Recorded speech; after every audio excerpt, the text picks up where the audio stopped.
અન્યોન્યઃ પ્રસન્નહાસા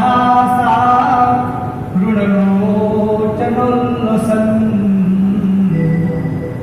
मुखाम्बुजोद्यां नपथश्चतुर्भुजः।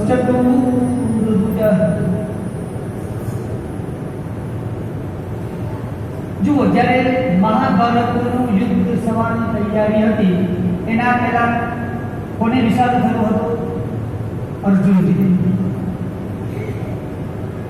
અને યુદ્ધ સમાપ્ત થઈ ગયું અને રાજ્ય પ્રાપ્ત થયું ત્યારે કોને વિષાદ થયો? યુધિષ્ઠિર. તો એ વિષાદને દૂર કરવા માટે ભગવાને વાણીનો ઉચ્ચાર નથી કર્યો, પણ વિષ્ણુ પિતા માનવ પાસે ગઈ રહ્યા છે.